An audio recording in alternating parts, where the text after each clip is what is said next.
Assalamualaikum warahmatullahi wabarakatuh. Hai, aku Anjani dan ini dia videoku. Di video kali ini aku akan bahas lagi latihan soal persiapan tes bakat skolastik LPDP tahun 2026. Ini adalah video bahas soal TBS LPDP part ke-13. Untuk teman-teman yang mau menonton dari part 1 sampai dengan part 12, boleh banget link tontonnya aku taruh di deskripsi. Dan di video kali ini kita akan bahas 3 soal kecukupan data. Dan ini dia di video kali ini.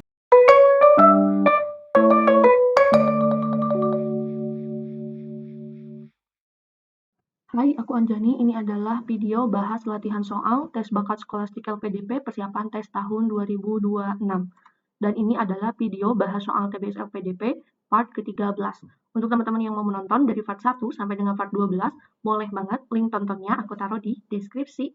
Dan di video kali ini kita masih bahas untuk submateri penalaran kuantitatif. Dan di video kali ini kita akan bahas 3 soal bentuk soal kecukupan data. Dan kita langsung saja ke pembahasan soalnya. Soal nomor 1. Diberikan segitiga PQR, berapakah nilai X? Kita lihat X ini ada segitiga nih PQR. Terus yang ditanyakan ini X. X ini berada di sudut ya, nilai suatu sudut, yaitu sudut dari si P ini gitu. Nah, sekarang kita lihat pernyataan pertama, PQ sama dengan PR, lalu pernyataan kedua, Y sama dengan 40. Maksudnya yang ini ya, Y-nya 40, berarti 40 derajat. Nah, oke, langsung saja teman-teman, kalau kita pakai pernyataan yang pertama. Pernyataan pertama itu, PQ sama dengan PR. Berarti kalau PQ sama dengan PR, maka segitiganya adalah segitiga sama kaki. Lalu kalau PQ sama dengan PR nih, kalau PQ-nya ternyata sama dengan PR, maka berlaku sudut Q-nya itu sama dengan ya sudut R. Kalau PQ sama dengan PR, maka sudut Q itu pasti sama dengan sudut yang R. Artinya apa? Sudut Y ini sama dengan sudut Z, gitu ya. Artinya Y itu sama dengan Z, gitu ya. Jadi kalau sudut Q sama dengan sudut R, maka nilai Y ini pasti sama dengan nilai Z. Nah, kalau kita diberikan segitiga seperti ini ya, PQR, maka untuk mencari nilai X, kita akan menggunakan ya jumlah sudut dalam. Yang dimana X ditambah Y ditambah Z ini harus sama dengan jumlahnya yaitu 180 derajat. Kalau kita pakai pernyataan pertama, sudut Q sama dengan sudut R, yang dimana Y-nya sama dengan Z, ini masih belum cukup, karena kita nggak tahu Y-nya berapa atau Z-nya berapa. Nah, sehingga kalau pilih satu saja itu belum cukup. Terus, kita lihat ke pernyataan 2, yaitu Y-nya sama dengan 40. Gimana nih kalau Y-nya ini adalah 40? Ini juga belum cukup. Kenapa? Karena kalau misalkan diketahui Y-nya saja 40, tapi nggak tahu segitiga ini segitiga apa, kalau misalkan segitiganya ternyata sembarang, maka hanya baru diketahui satu sudut saja. Sudut-sudut lain belum diketahui, sehingga X ini tidak bisa dicari. Gitu ya. Nah, berarti pernyataan 1 ini salah, pernyataan 2 juga belum cukup ya, berarti A dan B ini bukan opsi yang kita pilih. Nah, sekarang gimana nih kalau dua pernyataan kita pakai secara bersama-sama? Artinya tadi Y-nya itu sama dengan Z. Nah, keduanya Y-nya 40, berarti kita peroleh ya. Ini kalau kita pakai keduanya. Berarti yang pertama, Y itu sama dengan Z, dan yang kedua, karena Y-nya itu adalah 40, maka otomatis Z-nya juga 40. Berarti kita dapat simpulkan dari sini, kalau Y-nya sama dengan 40, lalu Z-nya sama dengan 40, X bisa kita cari dengan cara gimana?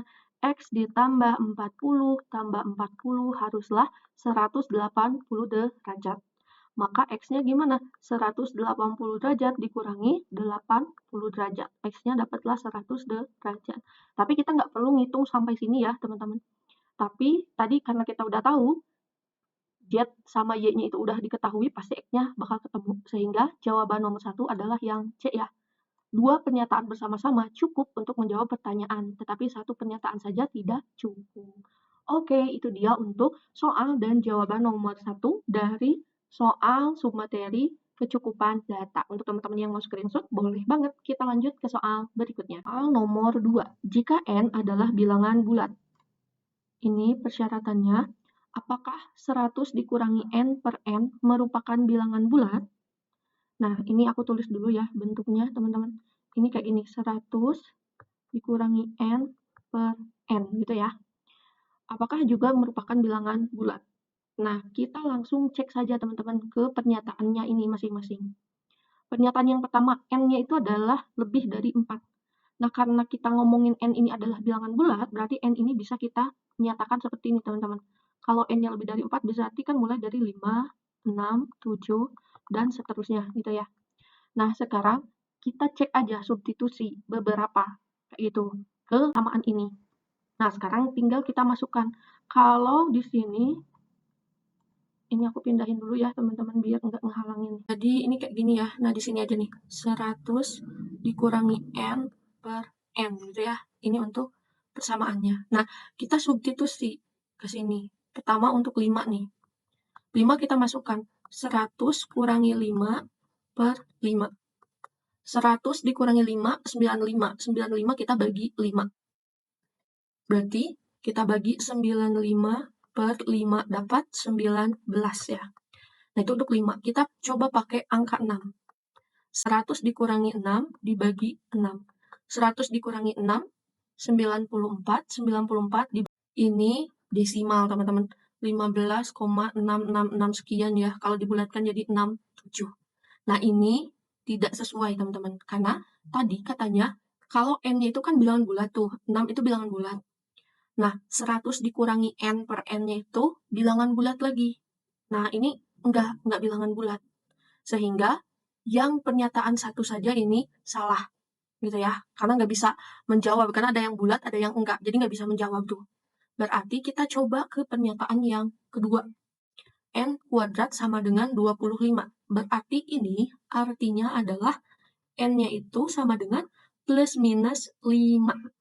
Artinya N ini bisa negatif 5 atau juga positif 5.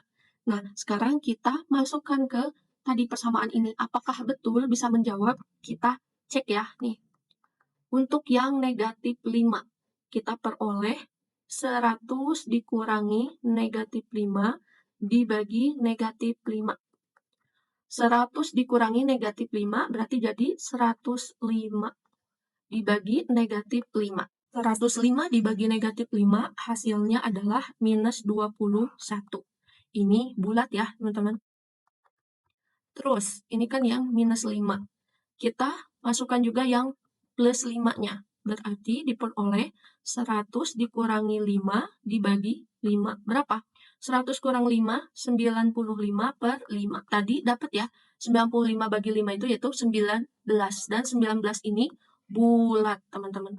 Nah, sehingga dari pernyataan 2 saja ini sudah cukup, teman-teman, untuk menjawab. Kalau N-nya itu adalah bulat, maka 100 dikurangi N per N dengan ininya ketentuannya N kuadrat sama dengan 25 itu bisa menjawab nih. Bilangannya ternyata bulat. Oke, berarti yang mana nih? Iya, berarti pilihannya adalah yang B ya nih.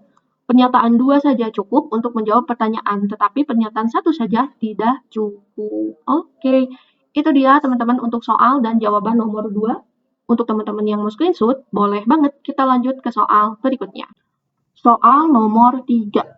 Sebuah toples berisi 30 kelereng, terdiri dari 20 kelereng merah dan 10 kelereng biru.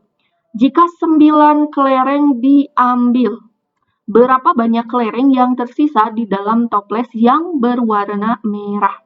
Nah, untuk soal nomor 3 ini, kita fokusnya pengambilan kelerengnya itu 9, tapi yang ditanyakan berapa banyak kelereng yang tersisa berwarna merah, artinya yang tidak terambil gitu. Nah, di sini diketahui juga jumlah masing-masingnya. 30 kelereng keseluruhan itu terdiri dari 20-nya merah dan 10-nya itu biru. Kita langsung saja ke pernyataannya. Yang pertama, dari kelereng yang diambil, perbandingan jumlah kelereng merah dan biru adalah 2:1. Nah, ini sudah dikasih perbandingan yang diambil. Yang diambil berapa? Yaitu 9. Nah, berarti untuk yang pernyataan pertama itu, yang diambil adalah 9 kelereng. Nah, perbandingan yang diambil antara merah dan biru itu adalah 2:1. Berarti kalau jumlahnya 9, berarti berapa nih? Ya, perbandingannya kita masing-masing kali 3. Ini kali 3. Berarti jadi berapa? 6/3. Kita jumlahkan 6 tambah 3 yaitu 9, betul ya? Nah, sekarang kita lihat nih. Yang ditanyakan tadi adalah kelereng yang warna merah, jadi sisa berapa? Berarti yang merah itu kan terambil adalah 6. Kalau misalkan seluruhnya ada 20 gitu kan, maka kelereng merah itu sisanya tinggal kita kurangi saja. 20 dikurangi yang terambil 6, berarti sisa 14 kelereng. Maka dengan pernyataan satu ini cukup ya teman-teman. Ini cukup untuk menjawab pertanyaan soal nomor 3 ini. Lanjut kita lihat ke pernyataan kedua. Dari 6 kelereng pertama, nih ingat ya, 6 kelereng pertama, sedangkan yang diambil keseluruhannya adalah 9. 4 diantaranya berwarna merah.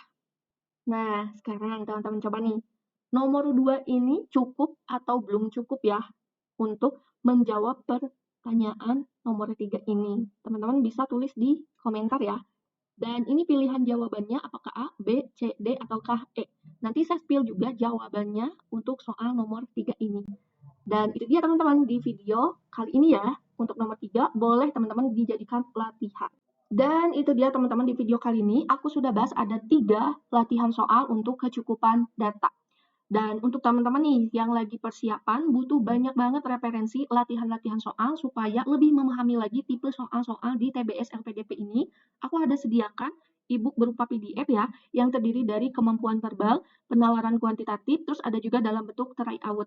Nah, apakah yang membedakan antara e-book satu dan e-book yang lainnya? Kalau untuk yang masing-masing nih, aku kasih judul kayak kemampuan verbal, penalaran kuantitatif, itu khusus latihan soal lengkap dengan jawaban dan pembahasannya khusus yang bahas submateri ini. Karena biasanya teman-teman ada tuh yang ngerasa memang kekurangannya di beberapa submaterinya saja. Sehingga bisa tuh pilih masing-masing submateri. Tapi kalau misalnya teman-teman mau khusus scoring nih, nah teman-teman sudah memahami nih mulai dari verbal, kuantitatif, pemecahan masalahnya, itu bisa ambil yang ini ya, yang tryout. Karena ini lengkap. Ada 60 soal dari verbal, kuantitatif, dan juga pemecahan masalah. Terus di deskripsi itu aku ada kasih tanda 2026 itu yang aku ambil referensinya dari tes tahap kedua di tahun 2025. Jadi yang nggak aku tandai 2026 itu yang aku ambil dari referensi 2025 tahap ke-1. Kayak gitu ya teman-teman. Dan untuk tambahannya, aku juga buat rangkuman materi yang khusus kuantitatif. Ini berdasarkan request dari teman-teman yang benar-benar belajar dari nol. Jadi untuk teman-teman yang mahir boleh di skip ya. Dan juga nih terakhir, aku buat promo bundling karena kemarin banyak yang tanya ya, terutama mungkin untuk teman-teman yang lagi persiapan khusus ngebut tentang kuantitatif ini. Aku ada tulis ya di bawah itu promo bundling, itu isinya 3 ebook terdiri dari yang ini ya, rangkuman materi, dan juga 2 ebook latihan yang kuantitatif. Kenapakah ini promo bundling? Apakah ini lebih worth it? Sangat-sangat worth it ya. Ini lebih murah banget teman-teman. Ketimbang teman-teman beli yang masing-masing ebook. Tapi kalau misalnya teman-teman yang sudah telanjur masing-masing juga nggak apa-apa ya teman-teman. Jadi kalau misalnya teman-teman yang memang belum untuk check out dan pengen check out khusus ini kuantitatif ya teman-teman. Ini kuantitatifnya saja yang isinya ada materi dan juga 2 ebook latihan-latihan soal. Dan untuk tryout juga kebetulan baru 1 ya teman-teman. Mudah-mudahan next aku sudah bisa selesaikan untuk yang tryout-nya. Jadi nanti bisa beli terpisah tryout pertama atau juga tryout 1 dan 2 sekaligus itu bisa ya teman-teman. Oke, itu dia teman-teman info dari aku ya untuk teman-teman yang mungkin lagi persiapan. Mudah-mudahan ikhtiarnya teman-teman belajar soal-soal ini bisa ngasih referensi untuk teman-teman lebih siap lagi nanti menghadapi tes bakat skolastik LPDP-nya. Dan itu dia di video kali ini. Tunggu video pembahasan lainnya seputar bahas soal tes bakat skolastik LPDP persiapan tes 2026 lainnya. Thank you udah nonton. Dadah!